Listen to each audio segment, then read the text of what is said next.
for inviting me last minute to fill in for a panelist who could not make it this morning. I'm really happy to have the opportunity. There. But I'm very happy to be here I feel like it fits so well. because it encouraged me to put together some preliminary research that I'm doing about the performance works of Gathie Falk. Vancouver artist Gathie Falk created a series of 15 performance works between 1968 and 1972, which she performed until 1977. Art historians and critics involved in the local scene claim that Falk was one of the first artists in Vancouver, if not the first, to pursue performance art as a viable means of artistic expression. Falk's performance works have been the subject of critical writing that falls into two main categories. A, analysis that directly relates the artist's instrumental use of domestic items and settings to second-wave feminist concerns. And B, descriptions of Falk's performances within the context of the Intermediate Society, a multidisciplinary artist group that produced a program of performances, exhibitions, and educational workshops between 1967 and 1972 in Vancouver. These two approaches restricted the reading of Falk's performance work through timely theoretical positions and localized artistic production contemporaneous to her work. Both approaches affirm the foundational status of Falk's work within the history of performance art in Vancouver, but lack two aspects critical to the study of her pioneering work, namely a consideration of the broader cultural shifts that may have influenced its creation, and a means to situate it in relationship to the developments outside the local context. My research is a first step towards considering Falk's performance work in relation to possible correlative American artistic movements of the 1960s and 70s, and within this period's cultural shift towards an increasingly information-based society. My case study is Falk's performance work, Red Angel, first presented at the Vancouver Art Gallery in 1972. The performers were installed in a white wall gallery with the audience situated in row seating on the same level at a distance of 6 feet from the performers. The work begins as a musical round of Row, Row, Row Your Boat, and those of you who've been to the Guinas have probably experienced this, sung by the artist who is kneeling in profile to the audience on a red dining room buffet, and 5 ceramic parrots via the sound of the record players on which they are perched. The artist wears large white feathered wings and a white dress. At the end of the song, the second woman enters the performance pushing a Ringer washing machine. She is carrying a laundry basket and ivory soap. The artist removes her white dress, revealing a gray dress beneath, and hands the white dress to the woman to wash. Unfortunately, there's a limited number of black and white images, so I can't take you through all of these activities at once. So we have this one. The woman washes the dress, wrings it out, places it in the basket, and leaves the stage. The artist, now standing on the buffet, kneels again. The musical round is reprised by the parrots and the artist. A few moments after the end of the musical round, the performance ends. It lasts 12 minutes. Red Angel performed throughout Canada between 1972 and 1977 is Falk's performance work that has received the most critical attention. The majority of reviews and analyses from the period are concerned with the props and decor and how they relate to the female experience in the domestic realm in the early 70s. One review appearing in Arts Canada in 1972 expresses this dominant approach with, and I quote, "The angel trying to take off and never escaping the drudgery of invisible and domestic work. She does not take flight." And later, the repeated sequence speaks of entrapment, controlled by the technological rhythms of home appliances, end of quote. Falk's choice of location, the home, and props, washing machine, and the dining room buffet are the focus of these studies. While this critique, along with other reviews of the work in 1972, explore feminist concerns of the period, a consideration of the performance dynamic between the artist, the parrots, and the woman washing the dress is absent. What could explain the prevalence of this critique? A consideration of Falk's practice prior to her interest in performance art could provide some answers. In 1968, Falk presented Living Room, Environmental, Sculpture and Prints, one of the first installation artworks presented by a Vancouver artist. Living Room is composed of ceramic sculptures of household items and reused and flocked furniture. At the time, Living Room was viewed as a formal experiment that extended the limits of Falk's existing practice in ceramic sculpture. She had become known for her production of brightly colored, glossy finished objects such as televisions, neatly arranged piles of fruit, and carefully folded piles of pressed clothing, representations of post-war affluence.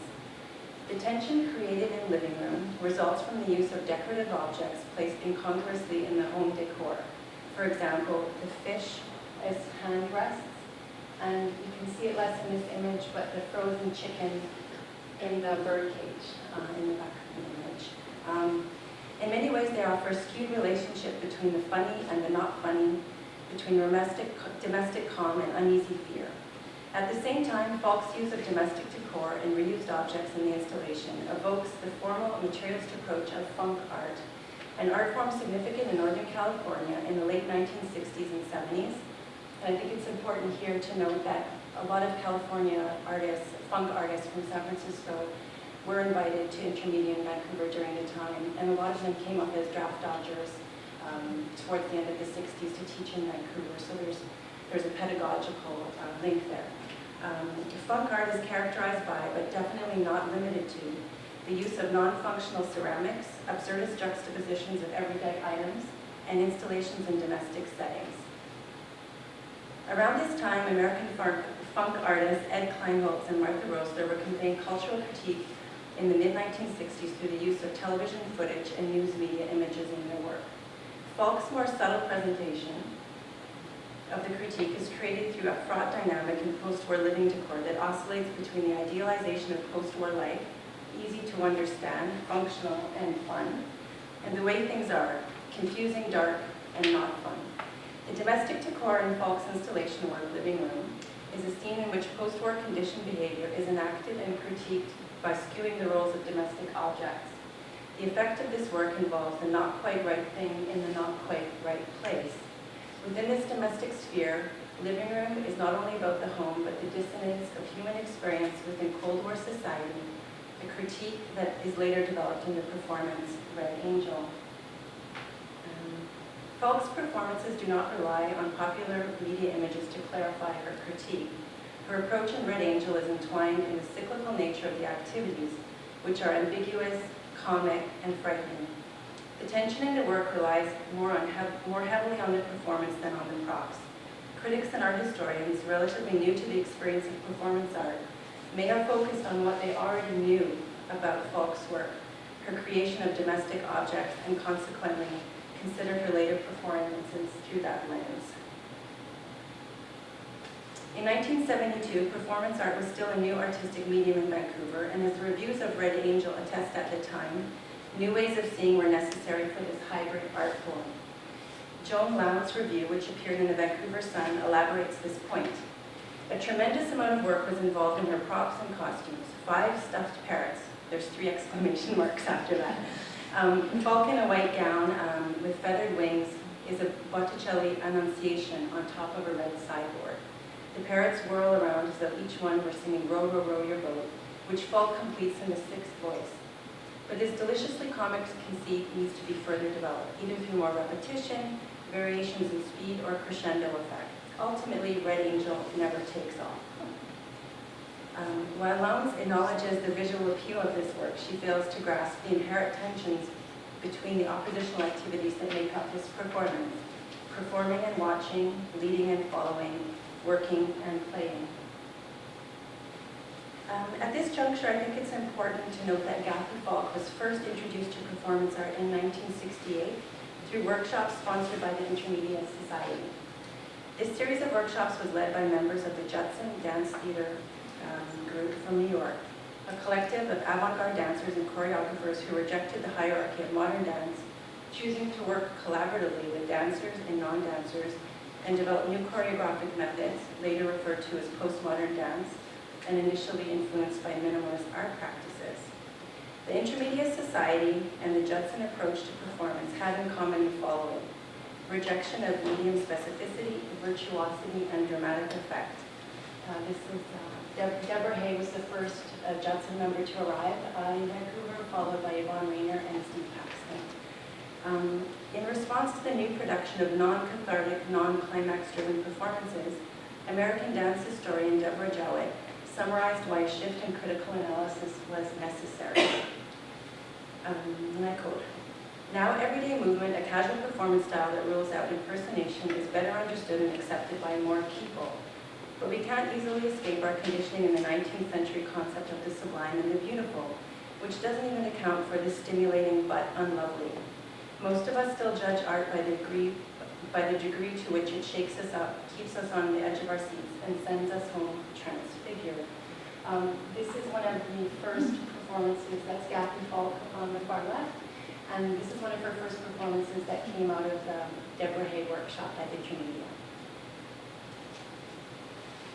While the Judson workshops are a well-documented chapter in the Intermedia Society narrative, the significance of Falk's initiation to performance art through the Judson artists is yet to be explored. In particular, Yvonne Rayner's choreography Trio A, a work-like performance of shared language between a number of individuals that creates an ambiguous physical and emotional dynamic, could be considered analogous to the use of round singing and repetitive activities performed by Gathie Falk and Red Angel. Both operate an ambiguous to and fro between labor and play. With a temporal distance from the grapplings of scholars and critics with new modes of performance in the 1960s and 70s, American literary theorist Siam Nagai's research could offer a possible framework for consideration of Red Angel. In her articles Merely Interesting and Our Aesthetic Categories, published respectively in 2008 and 2012, Nagai identifies the need to consider post-conceptual artistic practices through new aesthetic categories. Nagai's project revives the sensory affect as a legitimate means of critical inquiry by reinstating taste through the replacement of Kant's beautiful and sublime with new aesthetic categories such as the cute, the interesting, and finally, the zany, the category that seems most opposite to the examination of the Red Angel performance. Starting in the 1950s and continuing into the early 70s, Nagai claims that, and I quote, "The aesthetic has been most acutely transformed by the performance-driven, information-saturated, and networked hyper-commoditized world of late capitalism," end of quote. Through analysis of Lucille Ball television episodes and performances that are simultaneously comic and frightening, playful and laborious, Nagai identifies the dualities that define the zany as an aesthetic category, a category that indexes the relationship between immaterial and material labor. Nagai's acceptance of the existence of affect and aesthetic experiences devoid of high drama, productive climaxes, and narrative goals makes a new consideration of Red Angel possible through an analysis of the opposing performance activities of work and play. Before further consideration of Nagai's framing of the zany aesthetic, what it could mean to Red Angel, it's important to consider the foundations on which the earlier critical work around the performance was based. After the performance was no longer presented by the artist, so after 1972, she did remount it on some occasions, but it was then video documented in 1977. After that time, the script was made available in the book Performance by Artists, published in 1979 and edited by A.A. Bronson and Peggy Gale. In 1982, the Capilano Review devoted a special edition to Falk's performance works, which comprised the entirety of her performance scripts and the existing black and white photographs, many of them taken by Marion Baker. These images, previous to 1982, when the video documentation created in 1977 began a limited but sporadic circulation, these photographs were the principal means for studying Red Angel. These photographs emphasize the domestic props used in the work, and as stills have a limited capacity to capture the cycle and rhythm of the activities in the performance.